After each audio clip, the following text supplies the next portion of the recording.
So markets popped out the gate this morning on stronger corporate earnings. Also, I won't say benign, but much better than expected PPI report on inflation. It does suggest that inflation is cooling faster than expected. Of course, it remains elevated and well above what's acceptable for everyone on Main Street and the Federal Reserve. Investors know they're not out of the woods yet, and the market does remain tenuous at best. I mean, just remember, yesterday we were up pretty big and collapsed into the close. That's why, listen, it's one of the harshest years that anybody has ever endured in this market, and it's left a lot of people vulnerable.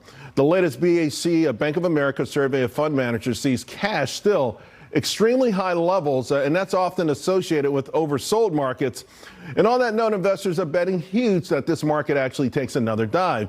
You know, this year has seen a record amount of money plow into what they call leverage and inverse ETFs. Now, the former, what it does is it can move 2 or 3 times the rate of the underlying assets. So let's say the Dow is up 1%, this will be up 2%.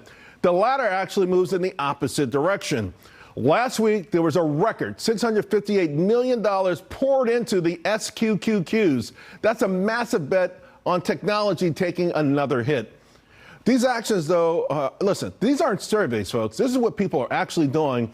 And they're not doing, you know, they're putting money at risk. This is not something they feel. This is what people really believe is going to happen. A lot of folks seeing this market get worse before it gets a whole lot better. And I've got some awesome lineup for you because we want to go through all of these things.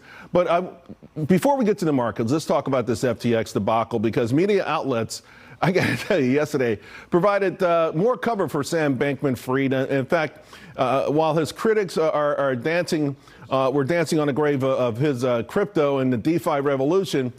You know, I got to tell you, it's really amazing what we've been seeing here. So I want to bring in first and foremost Bianco Research President Jim Bianco.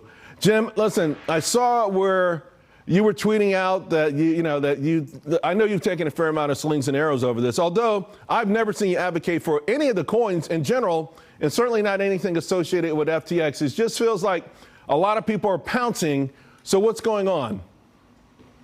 Well, that's exactly it. A lot of people are pouncing. Look, what happened with FTX was fraud. What happened to FTX we've seen before with other types of firms. MF Global comes to mind, Lehman Brothers comes to mind, Enron comes to mind. So it's not unique to the crypto space. Now, maybe the crypto space encouraged it because of all the rank speculation. But the crypto space has kind of lost its way a little bit. It came in with an idea of decentralized finance, reducing the cost, reducing the concern that you would have in owning your money. You would have self-sovereignty over your own money. And I was very much, and am still very much, a big advocate of that.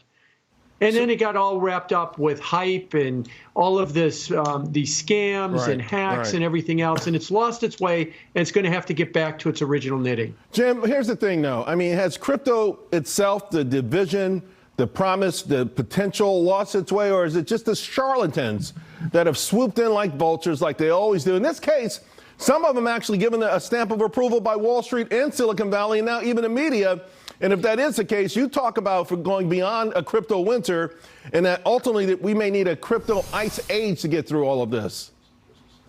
Yeah, I mean, you're right that it's very hard to try and keep the charlatans out when everybody's making a fast buck, and even legitimate sources like VC firms in Silicon Valley and Wall Street wind up throwing money at them too.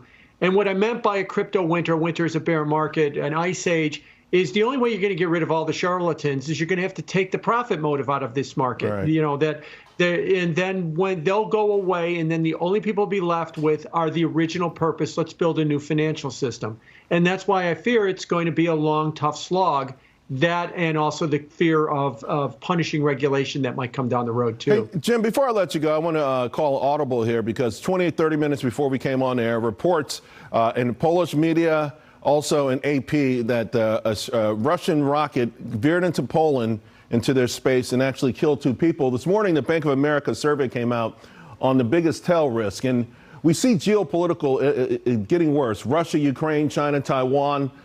You know, we see it, we talk about it, but in real life, it's happening. Oil has turned around. It was down. It's up huge. The market's given back a lot of its gains.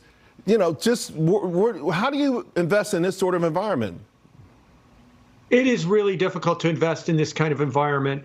And you're right. We're all worried about the war in Ukraine metastasizing into something worse. And if it is an accident, let's say it is an accident that they accidentally fired rockets into Poland and killed people, this is not good. Right. And if this keeps happening, it might require a response, which is why the markets, I think, are very on edge. But this is, as you pointed out, one of the most difficult years ever to be an investor. It's not just because the stock market's down, that's bad enough. Because the bond market's down, the volatility's high, everything seems to be going haywire all at once, and it comes back to the original sin of this market, and that's we have high inflation. That is a really big game changer. Yeah. We're a long way, of course, from Article 5, but it's only been used once before, and you hate to see that happen. Jim, thank you so much. Always appreciate you. Thank you. Now, my next guest is actually posted an FTX